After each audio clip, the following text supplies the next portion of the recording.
So before we start the video, I just want to give a special shout out to Cat Cedar. He's one of my subscribers. He's also part of the Team Brawlers Discord.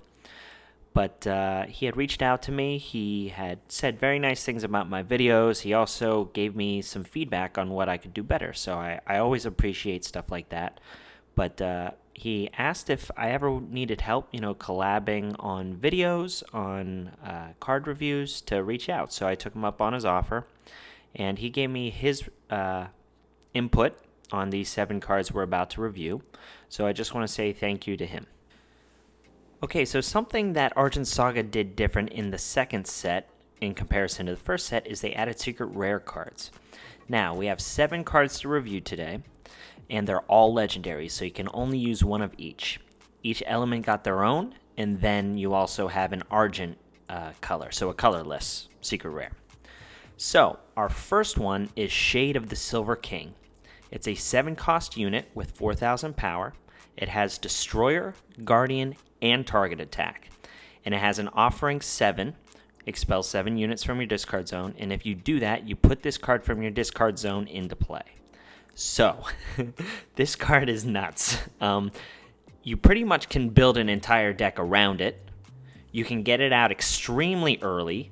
Maybe by even turn 1 is possible, depending on the type of units you have. If you have the new Gargoyle, where you can just pitch it in mill 3, that's a possibility. Using Airgun to mill 2 cards is a possibility. You also have the Dark Special Shard that can exhaust in mill 1 if you're running Mono Dark. Not that I would suggest that, but I'm saying you have plenty of opportunities to mill cards. Shrieker is a great turn 1 play to mill 3 for this guy. You're pretty much digging through your deck to activate this guy in your graveyard as soon as possible. The fact that he has Destroyer means that he's breaking 2 towers. So breaking some towers early is nuts. Also, he does not expel himself whenever he's removed from the field, which you see with a lot of cards that have powerful effects like this. So you can just do it again. Offering 7 is expensive, as it should be with something this crazy, but this card makes Airgun, the strategy, completely playable. I can't say enough about it, and Cat also agreed. He had a lot of nice things to say about it, very similar to what I said, so we agreed on this. I think my one suggestion on how to play this, though, is I think I would play Aragon Corona and use the Blazewalkers to pair with this, because offering them, you can put them back into the deck once they're expelled using Leah, and pretty much, recycle, because I think something that might happen is whenever you build a deck around this strategy is you're going to run out of units. So you're going to need to find ways to recycle that, and right now the Blazewalkers are the only way to do it. So our next legendary is Celestial of Genesis. It's an 8-cost unit with 5,000 power, and it has an arrival ability that reads, if 2 or more air units have returned to your hand from the field this turn, take an extra turn after this one. Expel Celestial of Genesis when it leaves the field. So, yeah, pretty bonkers, and spoiler, all of the secret rares are bonkers, as they kind of should be.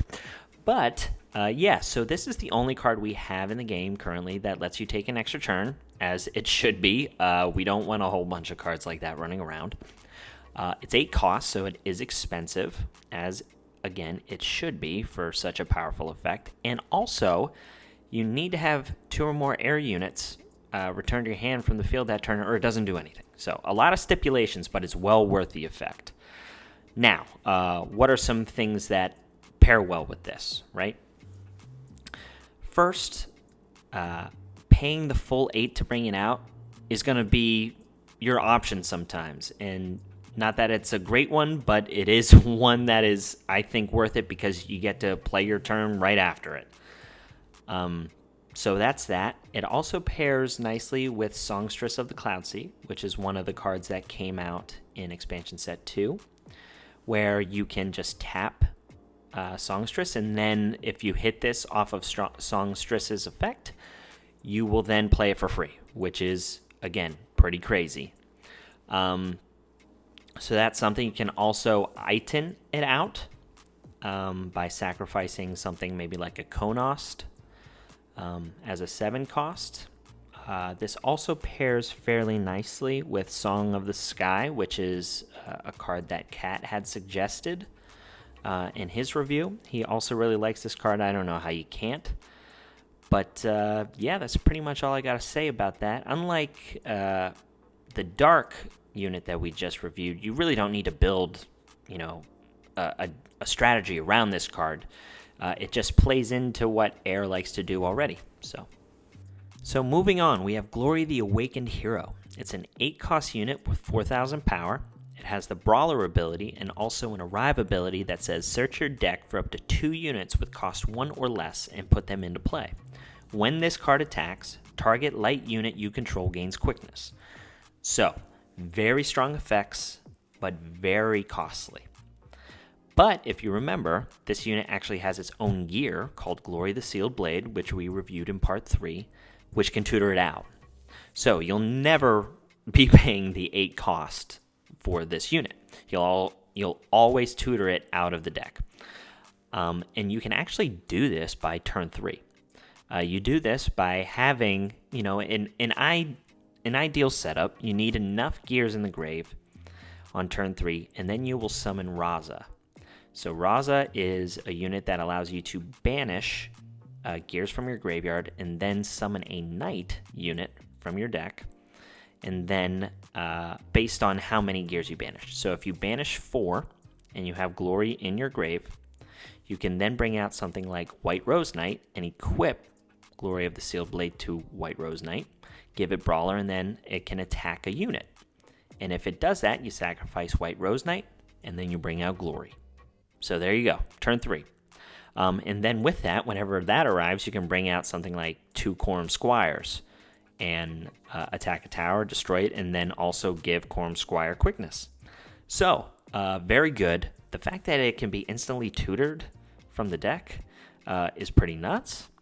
And then also, its gear is good on its own. Giving something Brawler is really nice. You'll always be bringing it back and attaching it with something like White Rose Knight. So you're never going to pay the 4 cost for the gear either. But very nice addition.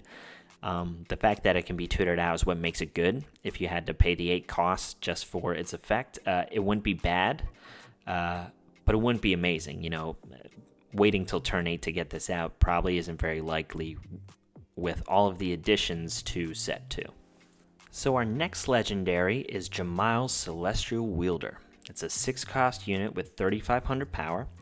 It has an Arrive ability that says if you have 5 or more cards in your hand, the next water card you play this turn costs 0 to play. Otherwise, draw X cards, where X equals 5 minus the number of cards in your hand. Expel Jemile when it leaves the field.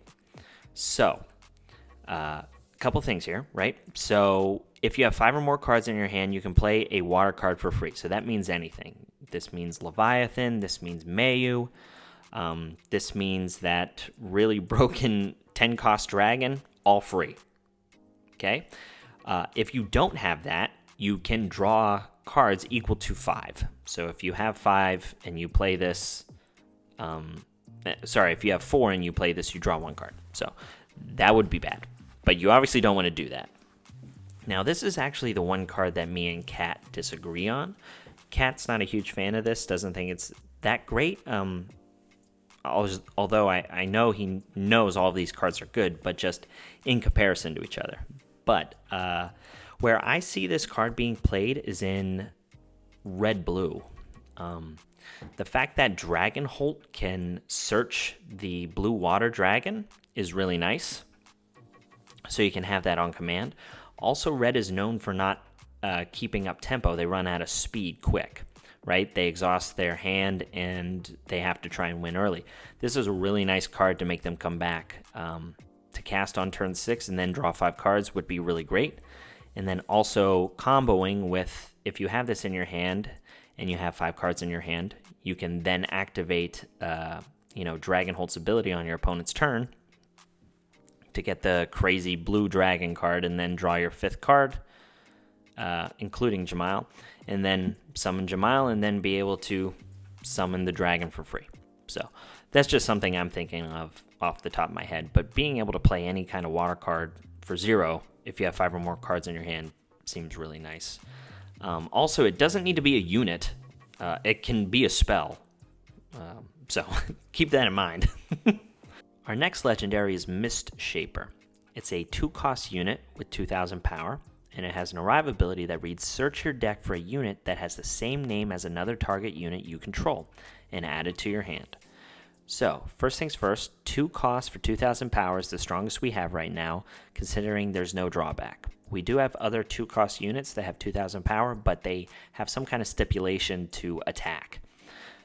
So this does not. So it's the strongest we have right now. Its arrive ability is nice. Being able to search your deck for any unit that you currently control is really good. The fact that it's a Yami target, so you can bring it back with Yami to re-abuse it, even though you only have 1, is really nice. I can't think of anything that's super worthwhile other than Reprobloom. Reprobloom is really nice to grab with this when it's on the field. If you think because your opponent's going to try and clear Reprobloom as fast as they can. So if you can get this out the next turn, copy Reprobloom, add another one to your hand. It's looking kind of rough for your opponent. So that's obviously the best target that I can think of. But if you guys know any more, obviously put them in the comment sections below. But with that being said, I think this card just gets better as time goes on, because as the game progresses, you're going to have better units that cost less and less. So this just will be better as the game goes on. But right now, it's still already good. So our last legendary is Rain, Blazewalker Commander. It's a 5-cost unit with 3,000 power, and it reads, when this card is expelled, you may reveal the top card of your deck. If it's a Dragon unit or a Blazewalker unit with cost 4 or less, you may put it into play. Otherwise, add it to your hand. Expel 2 units from your hand. Expel this card until the start of your next draw phase. So this card's really great for Blazewalkers. There's a lot of hate right now for Blazewalkers. People think that they're underwhelming, and they might be in comparison to some other things. But in a vacuum, for the Blazewalker archetype, this card's great. The fact that you can hit the new Dragonholt Argent Rare off of this effect is really nice. Blazewalkers pair nicely with the Offering ability, which I think is only with Dark right now. I'd have to check on that. So that's mainly where you'd want to play it. But for this effect, something that could be beneficial is playing Dragonholt Blue. So this was Dragonholt Fizzy. So this was something that I talked about with Jemile. You know, being able to search out that big water dragon would have been nice for Jemile. And also with this, you can use stuff like Azure Seer and Mr. Kins to manipulate the top card of your deck, so you're, guaranteed to hit this effect. So that's something nice to pair with it. The verdict's still out on Blazewalkers, but as a whole, for the Blazewalker archetype, this card's very good for that. But Blazewalkers could be underwhelming, so if that's the case, then this is obviously not great, because the archetype's not great, not because this card isn't great. Well, boys and girls, that concludes our 4-part series on the Revelations set review. I really hope you enjoyed it. I had a lot of fun making it. It's really nice whenever we get these spoilers ahead of time, so we can kind of test the cards out and think of new combos. So I really love doing videos like this. If you enjoyed it and you want to see more like this, I plan to do plenty in the future. So please like, comment, and subscribe. And as always, Zeppelin out.